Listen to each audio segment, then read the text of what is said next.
नमस्कार दोस्तों, defence news Hindi में आपका स्वागत है। आज की मुख्य खबरें। डेसॉल्ट का DRAL पर पूर्ण नियंत्रण। एक रिपोर्ट के अनुसार भारत फ्रांस से 110 राफेल लड़ाकू जेट विमानों की खरीद के लिए संभावित सरकार से सरकार सौदे के साथ अपनी वायु रक्षा क्षमताओं को मजबूत करने के लिए तैयार है। इस बहु अरब डॉलर के अनुबंध के लिए बातचीत इस साल के अंत में शुरू होने की उम्मीद है, जो भारतीय वायुसेना के लड़ाकू स्क्वाड्रों में महत्वपूर्ण कमी को दूर करने की दिशा में एक महत्वपूर्ण कदम है। इस सौदे के तहत फ्रांसीसी एरोस्पेस दिग्गज Dassault aviation, Dassault Reliance aerospace limited का पूर्ण स्वामित्व लेगी, जो कि नागपुर स्थित रिलायंस एरोस्ट्रक्चर लिमिटेड के साथ एक संयुक्त उद्यम है।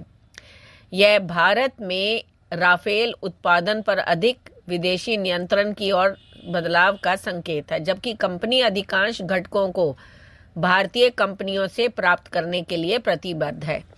अगला, भारत ने UAE को आकाश मिसाइल प्रणाली की पेशकश की। द्विपक्षीय रक्षा संबंधों को मजबूत करने के लिए एक महत्वपूर्ण कदम उठाते हुए भारत ने संयुक्त अरब अमीरात को स्वदेशी रूप से विकसित आकाश वायु रक्षा मिसाइल प्रणाली के लिए एक प्रस्ताव दिया है।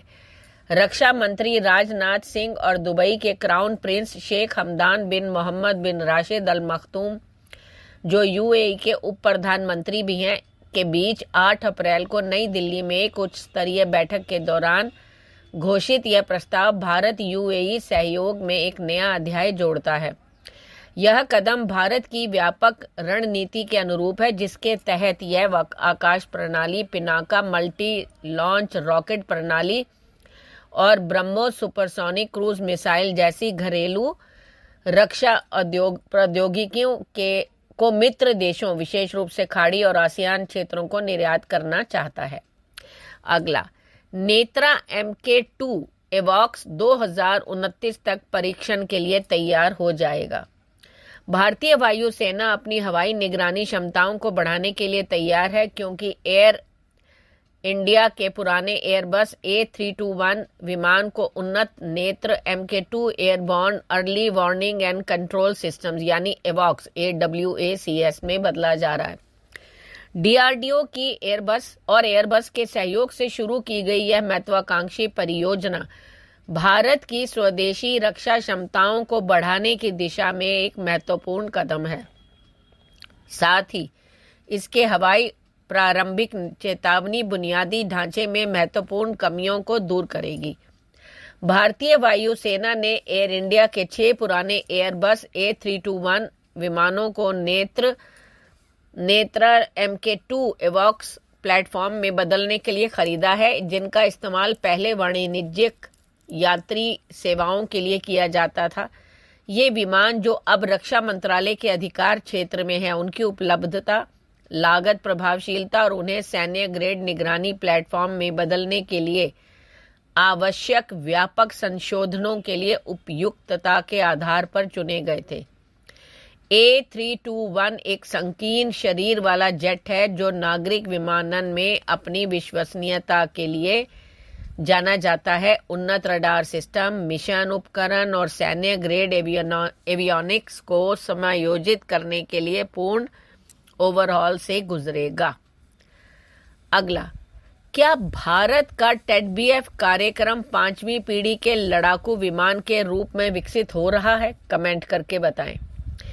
भारतीय नौसेना स्वदेशी 5वीं पीढ़ी के लड़ाकू विमानों के साथ अपने हवाई शस्त्रागार को मजबूत करने के लिए तैयार है, जो भारत में वर्तमान में रक्षा अनुसंधान और विकास संगठन द्वारा विकसित किए जा रहे हैं। ANI मीडिया की एक रिपोर्ट के अनुसार आगामी twin engine deck based fighter advance medium combat aircraft यानी एमका के नौसैनिक समकक्ष के रूप में काम करने की संभावना है, जो एरोनॉटिकल डेवलपमेंट एजेंसी यानी ADA द्वारा भारतीय वायुसेना के लिए तैयार किया जा रहा एक स्टेल्थ फाइटर है। हालांकि आधिकारिक पुष्टि अभी भी लंबित है, लेकिन यह घटनाक्रम TEDBF कार्यक्रम में एक महत्वपूर्ण विकास का संकेत जरूर देता है, जो संभवतः इसे 4.5 पीढ़ी के प्लेटफॉर्म से पूर्ण विकसित 5वीं पीढ़ी के स्टेल्थ रूप में जेट में बदल देगा। अगला, भारतीय निजी क्षेत्र की बिजली कंपनियां स्वदेशी 110 केएन इंजन का समर्थन कर रही हैं।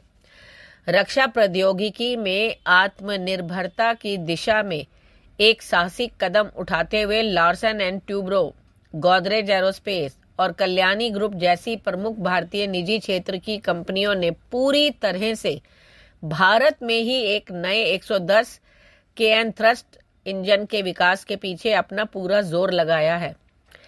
एडवांस मीडियम कॉम्बैक्ट एयरक्राफ्ट को शक्ति प्रदान करने के उद्देश्य से इस महत्वाकांक्षी कार्यक्रम को किसी बाहरी मूल उपकरण निर्माता की भागीदारी के बिना आगे बढ़ाया जा रहा है। हालांकि करीबी सूत्रों का सुझाव है कि परियोजना की समय सीमा और तकनीकी जटिलता के कारण अभी भी एक विदेशी भागीदार की आवश्यकता हो सकती है। लक्ष्य इस हाई थ्रस्ट इंजन को 7 से 9 साल की सीमित अवधि में विकसित करना है। यह समय सीमा एमका कार्यक्रम के स्केड्यूल के साथ तालमेल बिठाने के लिए महत्वपूर्ण मानी जाती है। हालांकि उद्योग विशेषज्ञ चेतावनी देते हैं कि बाहरी समर्थन के बिना इसे हासिल करना वास्तविक हो सकता है। एक सूत्र ने बताया कि भारत के इंजन पारिस्थितिक तंत्र की मौजूदा क्षमताओं के साथ पूरी तरह से स्वदेशी सैन्य जेट इंजन विकसित करने में 12-15 साल लग सकते हैं। इस विसंगति ने निजी क्षेत्र के उत्साह और विशेषज्ञता के बावजूद अंतर को पाटने के लिए एक विदेशी सहयोगी की संभावित आवश्यकता के बारे में चर्चाओं को जन्म दिया है। अगला, भारतीय वायुसेना की नज़र अल्फा एस स्वार्म ड्रोन पर है। भारतीय वायुसेना ने air launched flexible asset swarm प्राप्त करने की योजना का अनावरण किया है, जो एक अत्याधुनिक आक्रामक हथियार प्रणाली है जिसे स्टैंड ऑफ रेंज पर संचालित करने, दुश्मन की हवाई सुरक्षा को नष्ट करने और खुफिया निगरानी और टोही, युद्ध क्षति आकलन और संचार नेटवर्क का विस्तार करने के लिए रेडियो रिले सहित कई भूमिकाएं निभाने के लिए डिजाइन किया गया है।